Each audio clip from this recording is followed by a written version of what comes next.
Hello, and welcome to another amazing panel with some developers in a game that you should definitely know about.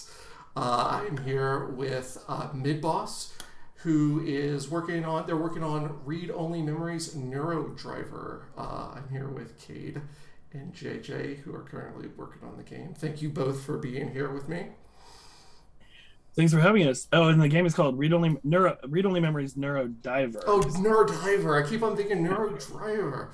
Ugh, okay. You're not the first person. There are a lot of Not the people. first person. It's like a made-up name, so it's Neurodiver. Well, there you go. Now no one can forget Neurodiver yeah. to wish list and hopefully get their hands on it shortly. But before they can do that, I think we need to sort of dive in some of the questions that we have been looking into. So when you're creating a story, like the story for this game is you're looking futuristic, you're looking at some new technology, you're looking at things that people are somewhat familiar with.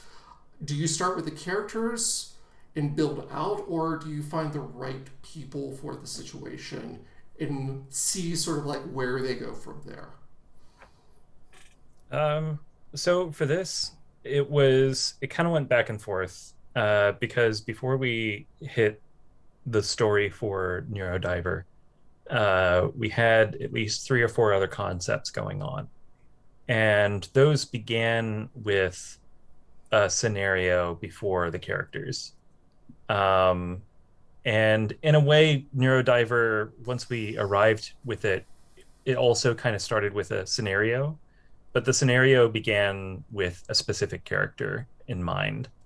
So I kind of pictured what the antagonist would kind of look like in the game and sort of what the theming would be behind it, and then created a scenario around them, which is what if somebody could just hide in people's heads and didn't have a physical body. But their appearance would look kind of like, because they're somebody that doesn't have a physical body, they could look like anything. And so they kind of shift their look in each chapter. And from there, we just kind of built out character-wise, like who's involved, who are the characters that are going to be going after this antagonist. I'm a very like character-driven person, so I guess really I do focus on like what's the character first, and like what's the scenario surrounding it. And a lot of the times whenever I'm designing some of these characters, I'll just like listen to a song or something and be like, yeah, this is what the character is like this song. And kind of build out from there. Can you think of any of the songs that you were listening to when developing the characters of this game? So whenever I pictured ES88 and Gate, who are the 2 main characters of the game, you play as ES88, who's the psychic detective going after the antagonist, Golden Butterfly. And her partner, I was listening to, what is it? What is it called? I'm gonna find it real quick. It's fine. It's fine. While you're looking over that, I feel like we need a little bit more. Obviously, that you have like there's a demo out, so if people want to check it out and sort of like get a taste of sort of the story, the background, they can play the demo that's out on Steam right now. But can you sort of give us a rundown of sort of the bigger story that is developing within the game? Sure. So the basic premise of the game is it takes place a few years after 2064. So it does take place in the same sort of like timeline, but it's totally new characters as the leads, with a couple of the returning casts from 2064. And the story is you are a psychic detective based out of a information science organization called Minerva, based out of the East Bay in Neo San Francisco. And you are assigned with the task to go after a rogue psychic named Golden Butterfly, who apparently does not have a body, and has been hiding in people's memories. And through their existence in these people's memories, those memories are slowly becoming corrupt. So it's up to you and a genetically modified creature known as Neurodiver that boosts your psychic abilities. It's up to you to go into these people's minds, track down Golden Butterfly, and expel them from these memories while repairing them. And that's about it for the most part. That's really cool. Sort of like the world. You're sort of like even expanding the world. It is like you're no longer like looking at like buildings and like warehouses, but it's like people's minds become those places that you're trying to like sift through and find your culprit as it is in this world. I know when it comes to the cast, there's a lot of diversity, and obviously Midboss is known for creating understanding character first, creating stories that are diverse, as well as putting diversity sort of first in a lot of their games. What do you think that other development studios might not understand when it comes to building out a diverse cast? Because it feels like so many other, some of the other stories and some of the other games that we have out there, there's this real struggle to create something that is both, speaks to a larger group, but also, does have this diversity, doesn't, have the same sort of like white, same sort of cookie cutter characters that we have seen in games for so many years. I can answer a little bit of that one. Sure. When it comes to other studios, like I love seeing more diversity come out with games, and it seems like that trend is growing, which is really amazing. That's actually like one of our main points, is to show what can be done and then hopefully encourage other studios to do more of that.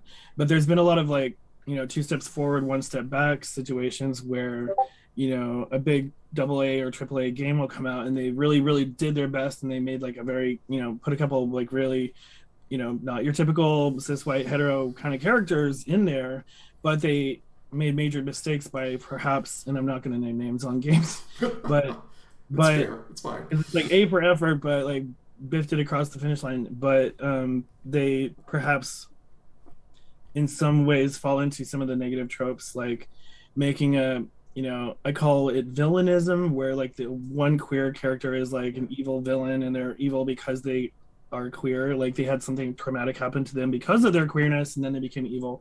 That's not, it's not good. Or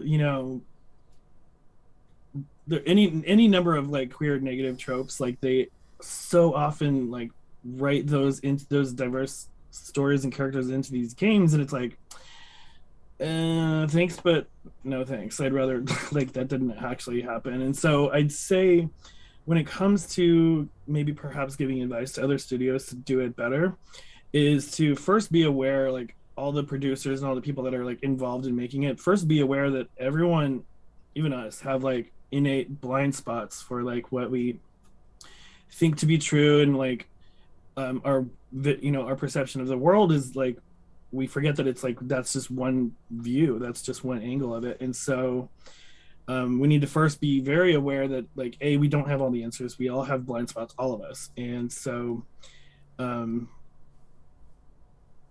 it's easy to make flubs or create these damaging tropes and stuff. So I would say like the biggest step would be hiring diverse staff to get involved. That's like a big one, like huge, probably the best bit of advice I could offer. And then secondly, of course, run all the stories and character backgrounds and bios and stuff past sensitivity readers. Like it's becoming a more common thing. We can recommend several if you'd like me to share that. Like absolutely get involved with people that are diverse in the creation process to make sure that the final product is not like accidentally offensive or hurtful. So that's what I would say. Even us, like in our current game, we hired a sensitivity reader for a couple of character dialogue lines, just because the writer staff didn't quite fulfill, wasn't of those characters' backgrounds, and we wanted to make sure that we did it authentically and with genuine interest in doing it right. So No, everyone should do that. So absolutely. Like, I think it's amazing. Like, even with your studio and like the stories that you've told, or that you've put in the work already, you're still sort of making sure that the voices are still there, that you are still doing the work in order to make sure that you are not stepping out of line, or like getting to making the same sort of mistakes that you see in other places. What are some of the lessons that you have learned in going through these stories, and in hiring? Like, when have you started looking into hiring like diversity readers, or like when do you think in the process you need to start picking out like, oh, we need to make sure that this is going to be checked out because this could be a problem?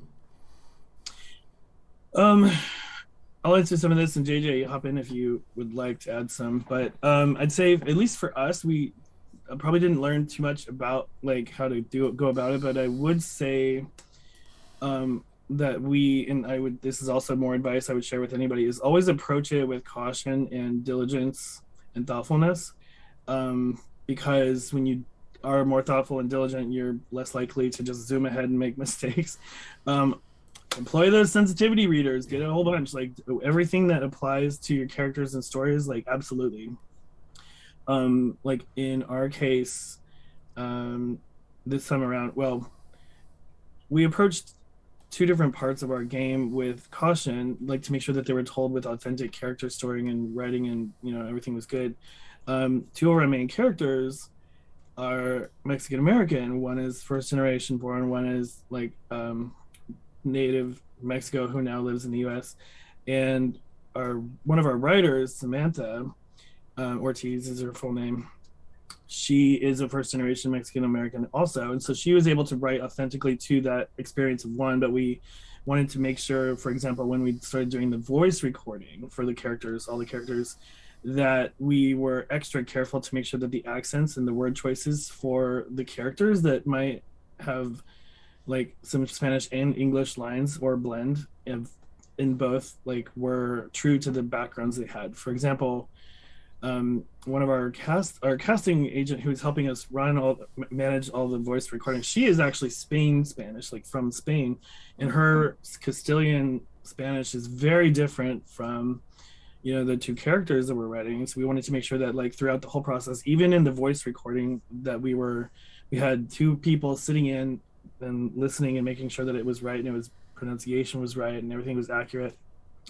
So I'd say go the distance and go to even that far minutia level of authenticity, and it will pay back. The rewards are going to be huge in the end if you do it right. If you don't, people will notice and they'll pick it up. And I think for us, like, people hold us to a higher standard, and we also do try to lead by example. So of course we wanted to make sure we did it perfectly and as careful and cautious as possible. And then for other characters, we did get a sensitivity reader because nobody on our staff was able to, come from that experience. So we wanted to make sure that those characters were authentically taken care of and presented really rich characters that were, going to add significant value to the game. JJ, did I miss anything? Or I think that's pretty much most of it. That's most of it. Yeah. Okay. I think that's how we went about it, but like, just be cautious and, like, go slow, hire diversity, get some sensitivity readers. I'm going to repeat that a lot because it's just like the best advice. No, I think that's great advice. I mean, it is something that everyone needs to be aware of, as well as it's, like you said, like, even though you are thinking forward, with all of your characters, you never know if there's a blind spot somewhere that you're doing. And so I thank you for taking the time, taking it slow, to make sure you're hitting everything correctly as you are moving forward. Obviously, this is a lot of work, and it shows in the demo, which is absolutely amazing. People can check it out right now. But like, who else in the industry do you think is doing a good job telling these inclusive stories, or who else do you think should be highlighted? AJ, do you want to go? I feel like I've been talking a lot. I don't really have too much of an answer for that, to be honest. The main things are like, it's tough because there's a lot of showcases and stuff that are out now, and as much as showcases are really good at pushing forward like developers that are smaller, sometimes what you get out of those are kind of the super polished kind of made for TV stuff, if that makes sense. No, completely. But really, I think a lot of people that are pushing sort of good queer storytelling and stuff kind of fall more into the underground. So a lot of stuff on itch.io for sure. Which kind of, to me, itch.io almost feels like the zine scene in a way, which carried a lot of queer content as well. So like, just checking out things on there. One game in particular that I always think about is Secret Little Haven. Secret Little Haven is on Steam. It's on itch.io. It's a great game. Made me cry. But it also made me like remember my time whenever I was like a kid on the internet, like on AIM or ICQ, and like talking about Sailor Moon and like how cool this character is, and kind of wanting to be this character and this, that, and the other. It really grabs a very specific part of my life, and I think that's a really good game to look at. Also, Beatdown, or Treachery in Beatdown City, Yes, is an excellent game as well. If you're a fan of beat 'em ups and RPG hybrids, like Rent a Hero, really good, great cast of characters. I really like that. But yeah, I don't really have any particular company in mind. Those two games are the ones that always stand out to me that I like to recommend to everybody to just check out. And look at itch.io. More than likely, you own hundreds of games from it now, from the the giveaways that they had for the charity events. Can I do it? Speaking of that, can I give a shout out real quick? So yeah, this absolutely. I've been working behind the scenes to help support on itch.io this year's Queer Games Bundle. So it's not out yet, but it should be live in June. Snap it up. There's a like, oh my god, it's so good. People are already calling. Yeah, it's so good. People are calling. When can I get it? Where is this? So it's gonna be on itch.io. It's already kind of known, but like, there's gonna be about 300 games in there. Oh my god! We threw our 2064 in, supported, and I actually helped get more, help them get more devs. I'm not running it. I'm just like helping from the sidelines. But yeah, check it out. itch.io. There will be a Queer Games Bundle. Like, I think this is their second year doing it. Fantastic, and all the proceeds go to like help really talented indie devs that otherwise have a hard time getting their games to get visibility and stuff like that. But JJ's right. There's a lot of really excellent stuff in that kind of underground game development scene, and a lot of us don't see that because we're mostly aware of like the commercial grade kind of made for TV stuff, like JJ says. So I would say, like, check out the Queer Games Bundle. It's going to be a sweet deal, hundreds of games. Yeah. Back to you, JJ. I'll let you continue. But I do have some game suggestions that I can suggest after he mentions his idea. if that's all right. Yeah. What am I doing? I just said, like, if you had more thoughts on that, go ahead and continue. But like, if not, I think go. I said most of what I was going to say with that. Okay. Yeah, what are some Yeah. of your suggestions? So this is a little plug for ourselves, but like this year we're doing the 4th annual Season of Pride event, which is like a big queer games spotlight charity fundraising marathon. And every year we get to spotlight a couple hundred games that are specifically and exclusively all chosen for their inclusivity and authenticity in doing that. And so I've gotten to see a lot more of the commercial grade kind of releases, but one game that stands out every year, it's very popular, and I think they're about to release a sequel. It's called Arcade Spirits. Yes. It's by Fiction Factory, I believe. Devs are super amazing. Everybody loves the game whenever I've promoted it and like had streamers play it during our marathon. Delightful cast, delightful characters, interesting, fun story. I can't recommend it enough. There's another one called One Night Hot Springs, and it's a cute game about a trans girl in Japan who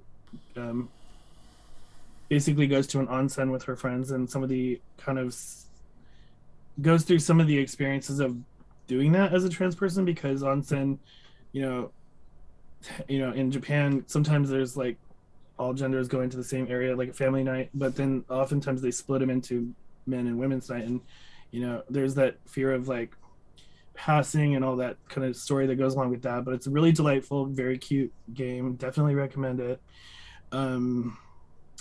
Monster Camp and Monster Camp 2, both amazing. It's like dating sims, but with like monsters, like cute, like high school age, kind of like vampires and like Frankensteins and like zombies and demons, and like, but it's delightful and it's like a huge hit. A very queer friendly game. Love it.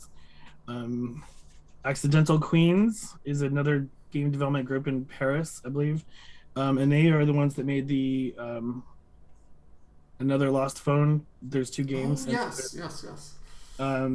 Very unique games, very, very authentic, really awesome, like story that unfolds through digging through somebody's lost phone. The 2 Steven Universe games, super extremely good. They're like, obviously that's like, super front level commercial grade, but like the Steven Universe world in general is just like so perfectly awesome when it comes to authentic inclusivity and queerness and doing it in a fun, friendly way. I'd also recommend Worst Roll Games. Both of their games, Heaven Will Be Mine and We Know the Devil. Yeah. The latter of which is also on Steam somehow. I mean, not Steam, Switch. It's on Switch. Oh, that's One right, Heaven, it is.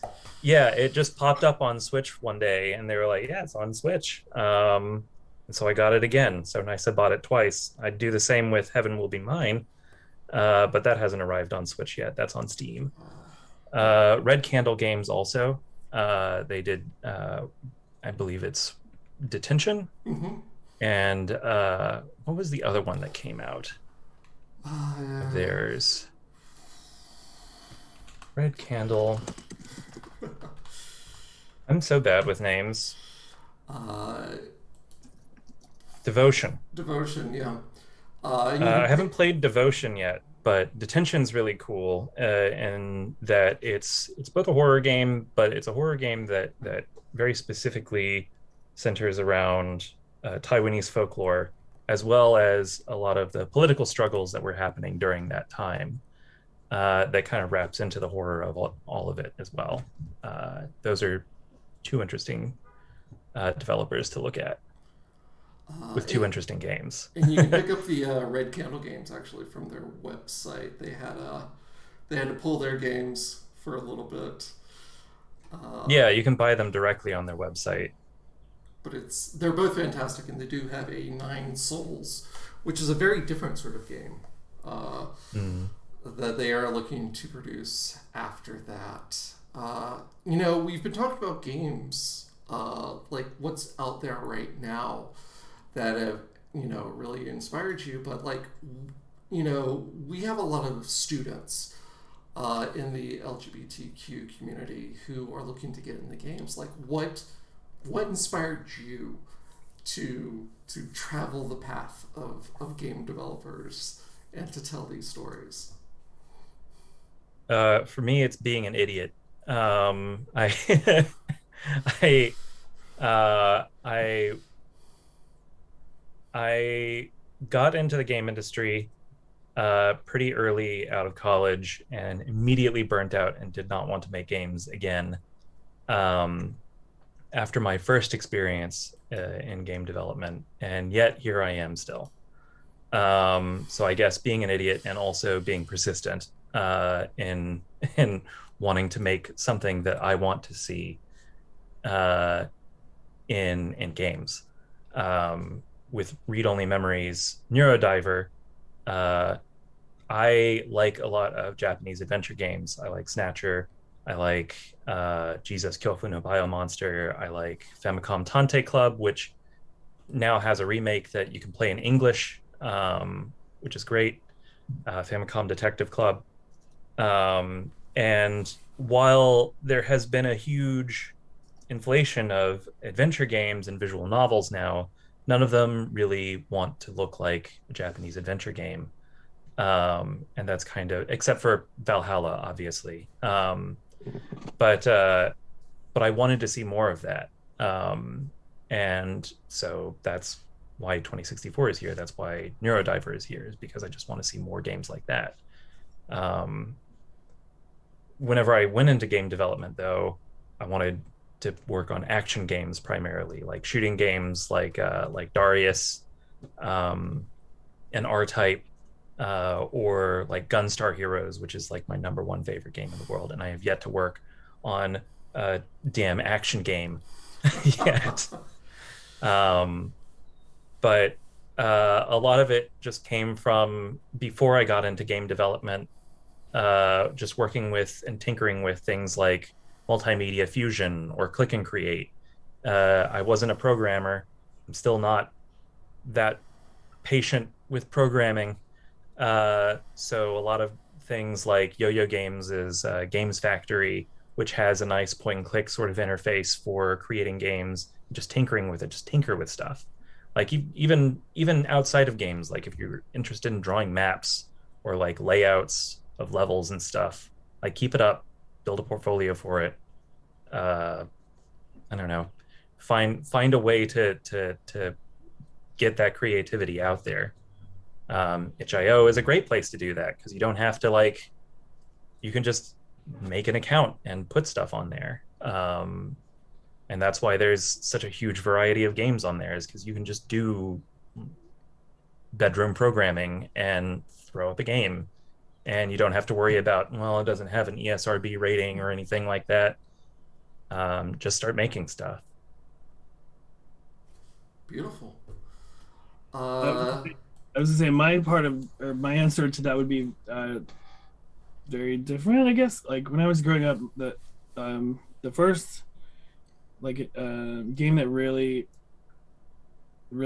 caught me, because I had already had a Nintendo and I loved that when I was about 6, but when I was 7 or 8, I was introduced to King's Quest 3 from Sierra, my first adventure game, and that just hooked me. That game was supremely hard, but my best friend and I persevered and we finally beat it. And that was kind of the one that was wow, I would love to make games. And he and I were super geeks at home, and even though we were in 2nd grade, we taught ourselves how to program, and we made our first game when we were 7 years old, Rainbow Quest, which should have told somebody something that maybe I was queer and I just didn't know yet, but I literally made an adventure game based on the rainbow, or collecting the rainbow colors back from evil trolls that stole them and killing them in the process. That's amazing. That is beautiful. And how old were you? You were 7? 7 or 8. We were in 2nd grade. Still, 7 or 8, that's remarkable. I mean, this is long time ago, 1986 or 7, but we did our best with GW Basic and EGA graphics, which had just come out, and we had, because CGA was before that, and they only have 4 colors in the palette that you can use. EGA gave us 16, so I actually had the full palette to do a proper rainbow, but that was a problem before then. Anyway, I I even used to nerd out and like write fan letters to like Roberta Williams, the designer of most of the good Link Sierra games that I loved. But when I got to like college, I kind of like put, or well before that, I kind of like let the dream of working in games kind of fade away, like I think a lot of people do. And I kind of fell into games. Like it was totally not on purpose. Like I was living here in San Francisco. I hated my job at the time, and I got kind of an email, not headhunted per se, but like I got some recruiter reached out to me and said, "Oh, we found your resume and we think you'd be a good fit." I'm like, "Sure, I'll show up to an interview." Like I don't even know what this job is or the company. They wouldn't tell me the company. Otherwise, I probably would have like been intimidated. But I went to the job interview, and I get there and I see this huge PlayStation symbol on the wall or on the outer glass part of the door, and I was like, "Holy crap! I am not prepared for this." But I went through a whole day of interviews, and I thought I bombed it really bad. Like I went home that night and I was so depressed. I drank a whole bottle of wine. I was like, "I missed it." And then they got a call the next day saying that they loved you. When can you start? And I'm like, "What? Okay, I guess, yeah. But can you tell me what the job is?" They still had nobody had told me about what the job was still, but that's how I fell into games. So it's very not your typical way, I think. Sure. But it did kind of bring back like an old dream that I had always wanted to do, and now with Midboss, I get to actually help make adventure style kind of games, which is really my jam. It's my favorite genre. I love most games, but I really have a special place in my heart for adventure games. So adventure and narrative heavy games, I should say, because I love narrative in games and puzzles and stuff like that. So here we are. Yep. That is fortunate that we that you found a place. It's fortunate that both of you actually have persevered and found, and now we have great games to come from it. Before I leave you, any last words of encouragement or wisdom for future game developers who are looking to get in the game?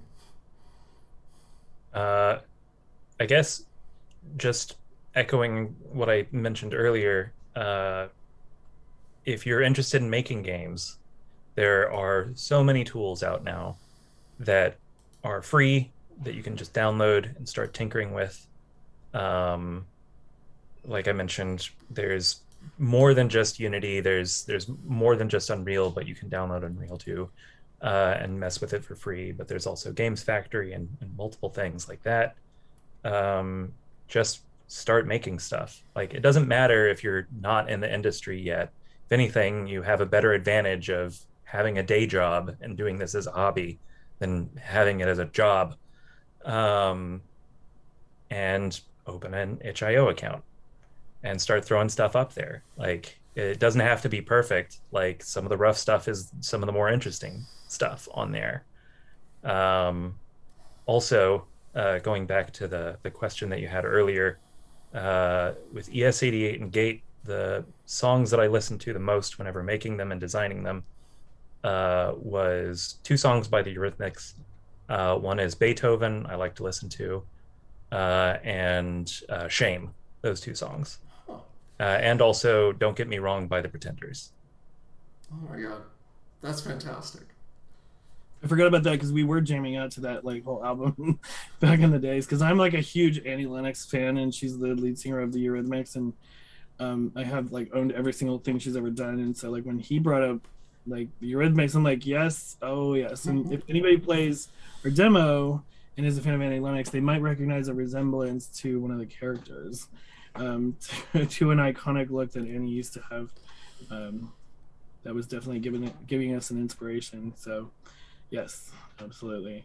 I'd say like if I had to give any tips beyond what JJ said, like absolutely start just making games. Just dive in, give it a shot. It doesn't have to be hard. If I can do it in 2nd grade with like no formal education, like people can do it. The tools are way easier now than it used to be.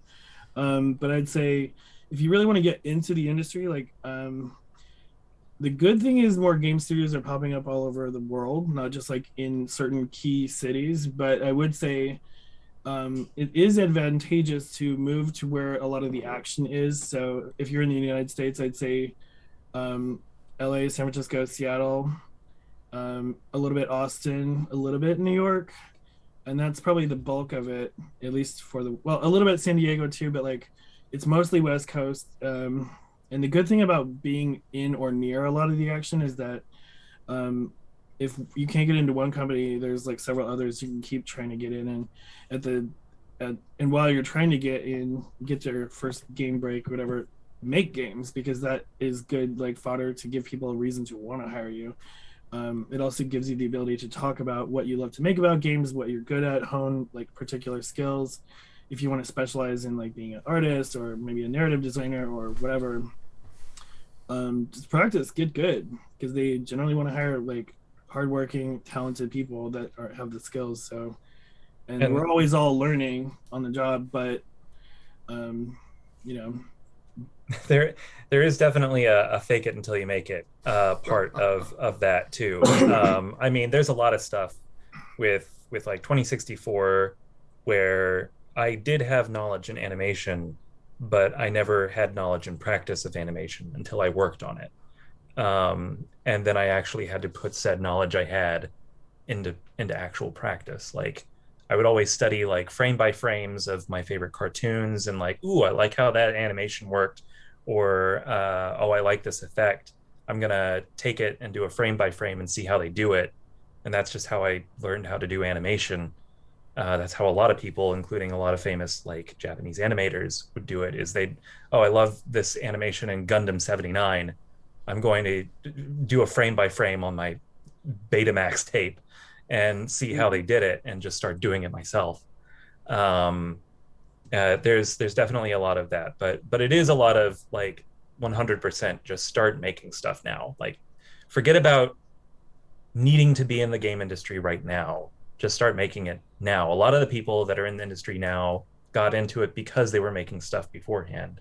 And especially much earlier, the mod scene, if you were a modder for like Doom or Quake and making maps and stuff, a lot of that can actually work in your portfolio to your advantage. Like build that portfolio by just making stuff. Take the things that you're the most proud of, put it in that portfolio. That way, whenever there is an event that you can go to, even if you don't live there, you don't have to live there just yet, you have a portfolio to take with you and show people.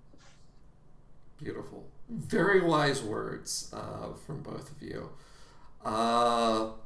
If people want to check out more or follow, find out more information on Read Only Memories Neurodiver, where can they go? You can go to midboss.com or you can go to neurodiver.io, and that's spelled neurodiver.io. And that'll take you just to specifically the Neurodiver website. But midboss.com kind of takes you to everything that we do. But yeah, that's how you can find us. Excellent. Well, I thank you both for joining me today to talk about this great game.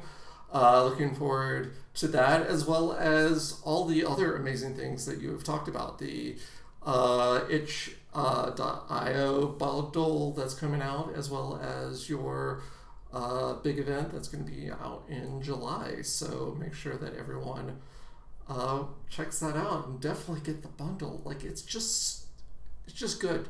It's just good stuff. And we have a bunch more bundle kind of things coming in too that we're involved with. So there's gonna be so many queer games that you can get this summer. Like it's gonna be amazing. I love it. Well, again, I will surely buy all of those bundles. Anything you have, anything you can recommend is always good for me. So thank you both, and hopefully we'll see some more diverse voices in the industry before long. Thank you. Thank you.